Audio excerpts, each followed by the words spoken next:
Menteri Keuangan Purbaya Yudi Sadewa menanggapi pernyataan Presiden ke-7 RI Joko Widodo yang menyebut proyek kereta cepat Jakarta-Bandung Wush bukan semata untuk mencari keuntungan finansial. Menurutnya, pernyataan tersebut ada benarnya, meski manfaat pengembangan kawasan belum sepenuhnya terasa. Ada betulnya juga sedikit, karena kan Wush itu sebetulnya ada misi regional development juga kan. Tapi yang regionalnya belum dikembangkan, mungkin di mana ada pemberhentian di sekitar jalur Wush supaya ekonomi di sekitar itu tumbuh. Itu yang mesti dikembangkan ke depan. Jadi nggak ada betulnya lah. Sebelumnya, Presiden ke-7 RI Joko Widodo menegaskan pembangunan Wush sejak awal tidak ditujukan untuk mencari laba, melainkan sebagai investasi sosial jangka panjang. Jokowi menjelaskan proyek kereta cepat lahir dari upaya pemerintah mengatasi kemacetan parah di kawasan Jabodetabek dan Bandung yang sudah berlangsung puluhan tahun. Transportasi massal, transportasi umum itu tidak diukur dari laba, tetapi adalah diukur dari keuntungan sosial. Social return on investment. Apa itu? Misalnya pengurangan emisi karbon, produktivitas dari masyarakat menjadi lebih baik. Sementara itu, PDI Perjuangan ikut mengomentari dugaan penggelembungan anggaran dalam proyek pembangunan kereta cepat Jakarta-Bandung Wush. Ketua DPP PDI Perjuangan Maria Yohana Esti Wijayanti menyebut, Ketua Umum Megawati Soekarno Putri sejak 2015 sudah mempertanyakan apakah Indonesia sudah saatnya memiliki kereta cepat. Jika memang ada dugaan pelanggaran hukum dari proses pengadaan barang dan jasa, Esti mendukung pengusutan. Bu Mega kan sudah mengingatkan sejak awal. Ya, 2015 sudah mengingatkan sejak awal. Apakah itu sudah saatnya? Apakah itu akan memberikan manfaat yang lebih kepada masyarakat secara keseluruhan? Lalu bagaimana catatan-catatan yang harus diberikan terkait dengan hal itu? Artinya, secara apa yang disampaikan Mbak Neng tadi, mengatakan bahwa iya, sesuatu yang itu melanggar hukum ya harus ditindaklanjuti. Sesuatu yang memang itu terbukti ada korupsi di situ, ya memang harus ada penindakan dari aparat penegak hukum. Kasus ini harus segera diungkap secara profesional dan independen, sehingga bisa mengembalikan kepercayaan publik terhadap upaya pemberantasan korupsi di sektor infrastruktur. Tim Liputan Kompas TV. Dugaan korupsi di proyek kereta cepat Wush menjadi pembicaraan publik. Nama Presiden ke-7 Joko Widodo disebut-sebut dalam kasus ini. Apakah proyek Wush ini dugaan korupsi atau justru kasus politik? Kami akan membahasnya Ketua Umum DPP Projo Budi Aris Setiadi dan peneliti Pukat UGM Zainur Rohman. Selamat sore Pak Budi, selamat sore Pak Zainur. Selamat sore, salam sehat. Salam sehat, terima kasih telah bergabung di Kompas Petang. Saya langsung ke Pak Budi Ari dulu. Pak Budi, proyek Wush mendapat banyak sorotan, ada yang menilai ini sudah salah sejak awal, bahkan ada dugaan korupsi dengan membengkaknya utang dari proyek ini. Apakah menurut Anda proyek Wush kereta cepat gagal? Kita harus, jangan pertanyaannya kok simplistis banget. Proyek Wush itu gagal itu sangat simplistis, pertanyaannya dangkal, Mbak. Jadi menurut Anda kenapa? Jadi menurut Pak Budi kenapa sekarang banyak yang mengkritik Wush? Oke, itu pertanyaan saya. Itu wartawan wawancara Kompas sosial, jangan pertanyaannya simpel sekali, gitu loh. Pertama kita lihat kebijakannya. Kebijakan kereta Wush ini untuk melompati peradaban. Untuk menuju negara maju, maka kita perlu transportasi publik yang bisa efisien, cepat, dan juga ramah lingkungan. Kedua, di level programnya kereta cepat, baru di level teknisnya. Makanya kita pilah-pilah dulu. Jangan langsung gagal, enggak. Kita lihat dari sisi apa dulu. Kalau gagal itu proyek bukan proyek bangkrak, itu barang udah jadi. Gitu loh. Satu. Kedua, sampai saat ini saya udah cek, itu Wush itu, KCIT itu EBITDA-nya sudah positif. Artinya pendapatan atau penghasilan KCIC atau Wush ini sudah melebihi dari biaya operasionalnya. Jadi secara bisnis dia sudah menghasilkan selisih atau keuntungan. Walaupun memang skema atau financial structure-nya menimbulkan problema. Misalnya begini, grace period cuma 5 tahun, tenornya 20 tahun. Oke. Jadi kan bisa dibuat misalnya solusinya grace periodnya ditambah 10 tahun, tenornya diperpanjang menjadi 50 tahun sesuai masa konsesi. Setelah itu gimana? Bisa juga ada solusi lain, misalnya di IPO kan saja, gitu loh. Jangan melihat sesuatu, ini barangnya jadi loh, karena saya punya pengalaman jadi Menkominfo di perintah Pak Jokowi sebagai presiden waktu itu untuk mengeksekusi program BTS yang waktu itu mangkrak. Karena Pak Presiden nggak mau barangnya mangkrak gitu loh. Dan saya menyelesaikan 6.500 BTS Kominfo itu tanpa tambahan anggaran sedikit pun. Jadi kita harus lihatnya pilah dulu. Ini di level kebijakannya, di level problemnya, di level programnya atau di level teknikal. Oke, dari sisi kebijakan pelaksanaannya seperti apa, dibandingin seperti apa, gitu loh. Oke, tapi kalau dari sisi kebijakan Pak Budi, kan kita lihat misalnya Pak Mahfud juga meminta harusnya ada pemeriksaan, lalu kemudian mempertanyakan, tadinya kan ini proyek ada proposal dari Jepang ke China, itu pertanyaan satu. Yang kedua, cost overrun 1,2 miliar US dollar. Artinya apakah menurut Anda memang ini masalahnya di kebijakan atau teknis, Pak Budi? Begini, kalau saya kan juga tadi ditanya sama media, bagaimana kalau ada masalah hukum? Makanya saya pilah-pilah dulu kebijakan, programnya, teknikal atau teknikal itu kan bisa aspek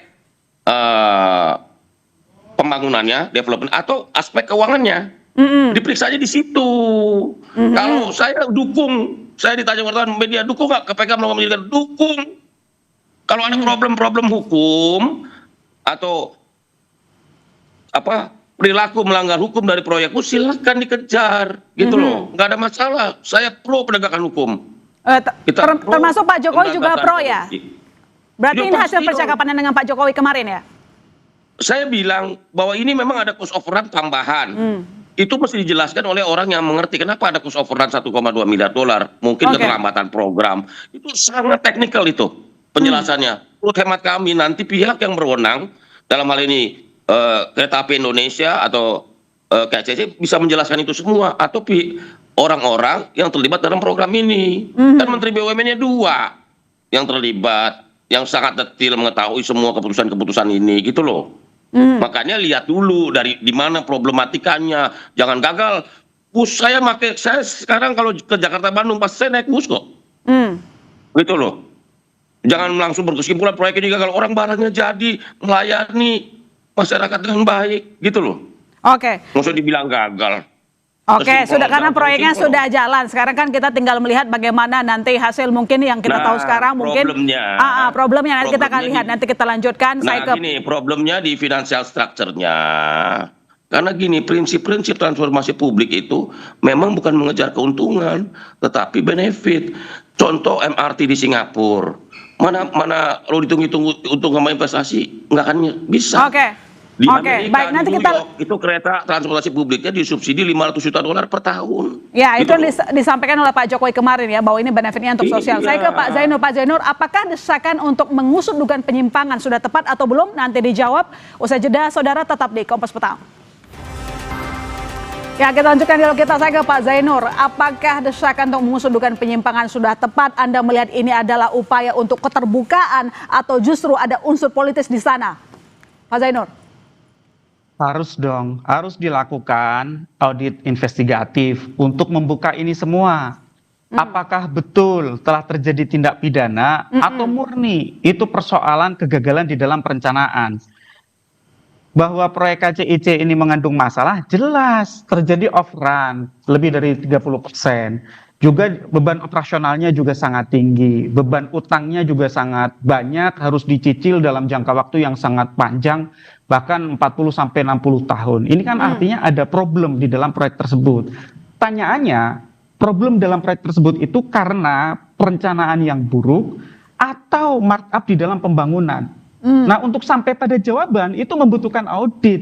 Kita tidak bisa ngarang menjawab gitu ya, baik mengatakan ada atau tidak ada, itu baiknya tunggu dulu, dilakukan audit terlebih dahulu. Sehingga nanti kalau di audit itu bisa dibuat tahapan. Yang pertama menilai pengambilan kebijakannya, pengambilan keputusannya. Apakah pengambilan keputusannya itu sudah didasarkan pada informasi yang benar, pada iktikat yang baik atau tidak? Ataukah ada ya konflik kepentingan atau interest pribadi atau berdasarkan informasi yang palsu sehingga kemudian kebijakannya diambil tidak baik. Yang kedua dari sisi pembangunan, dari sisi konstruksi, mulai dari pengadaan lahan sampai kepada pengadaan barang dan jasa di dalam pembangunan, mengapa terjadi cost of run yang sedemikian panjang, sedemikian banyak? Itu juga harus diaudit. Nanti kalau diaudit bisa sampai kepada kesimpulan apakah karena ada markup atau karena memang ada berbagai perubahan terhadap desain sehingga memang otomatis ada kenaikan harga. Juga tentu waktu itu ada konteks COVID juga atau mungkin karena kenaikan harga seiring waktu. Nah, kalau sudah diaudit semuanya akan terlihat siapa yang melakukan markup, jerat dengan tindak pidana korupsi. Kalau tidak ada ya sudah. Tapi kalau belum ada audit, susah kita berdebat. Dan saya tidak setuju proyek ini dilanjutkan sebelum ada audit menyeluruh termasuk khususnya oleh aparat penegak hukum. Jadi audit mendesak untuk dilakukan untuk mengetahui bahwa ini ada markup atau justru ada unsur politis di belakangnya. Jelas. Kita mau pakai dasar apa kalau mau melanjutkannya ke Surabaya? Kalau tidak menggunakan dasar audit terlebih dahulu, itu juga sebagai bentuk pembelajaran ke depan. Kalau mau melanjutkan ini ke Surabaya, kita harus tahu dulu Mbak perencanaannya yang benar, biar tidak mengulang kesalahan perencanaan Jakarta Bandung. Pak Zainul, saya punya pertanyaan. Jelas overrun sehingga salah dalam perencanaan. Ya. Saya punya pertanyaan, jawab singkat saja. Ini kan sudah diselidiki oleh KPK, artinya harus ada yang diperiksa. Siapa yang harus diperiksa? Pejabat mana yang diperiksa? Apakah Pak Joko juga harus diperiksa? Jelas dari mulai pengambil kebijakannya ya, mulai dari presiden, menteri BUMN, menteri perhubungan sampai kepada pelaksana proyeknya semua harus diperiksa. Dokumennya semua harus diaudit mulai dari dokumen negosiasi, MOU, kontrak sampai kepada pelaksanaan pengadaan barang dan jasa proyek pembangunannya. Itu harus diperiksa semua sehingga nanti kalau sudah diperiksa kan bisa sampai kepada kesimpulan ada atau tidak pidana yang terjadi dalam proyek WUS ini. Gitu, Mbak. Pak Budi, sekarang memang concern kita bagaimana menyelesaikan utang di mana cost overrun yang cukup membengkak. APBN juga tampaknya tidak bisa dan antara belum memberikan penegasan mau bayar atau tidak melalui dividen. Nah, tadi disampaikan bahwa harus ada penyelidikan dulu, audit menyeluruh dulu, kemudian pemanggilan para pejabat yang terlibat dalam proyek ini termasuk Pak Jokowi. Kemarin berbicara dengan Pak Jokowi, apakah Pak Jokowi akan mendukung proses hukum ini? Gini, proses hukum harus dilakukan karena kita kan negara hukum. Ya. Karena itu tadi benar itu audit aja dulu. Kalau kita mau melanjutkan ke Jakarta Surabaya harus ada audit menyeluruh terhadap program atau proyek ini. Itu loh. Karena saya melihat sesuatu itu lihat dari kebijakannya atau programnya, ini kredibilitas program bahwa kita perlu transportasi publik. Iya, bahwa di level teknis banyak problematika silakan aja, apalagi kalau ada konsekuensi hukum silakan aja di proses secara hukum. Kita negara hukum, saya dukung itu kok. Kalau tidak tanya proses hukum silakan aja. Cuman tetap harus praduga tak bersalah. Pihak-pihak sebagai penyelenggara proyek kereta cepat Jakarta Bandung ini kan bisa ditanya satu-satu gitu loh. Manakala mereka ada hal-hal yang bertentangan dengan hukum, ya diproses saja secara hukum begitu. Kita ini mendukung transparansi, mendukung pemerintahan yang bersih.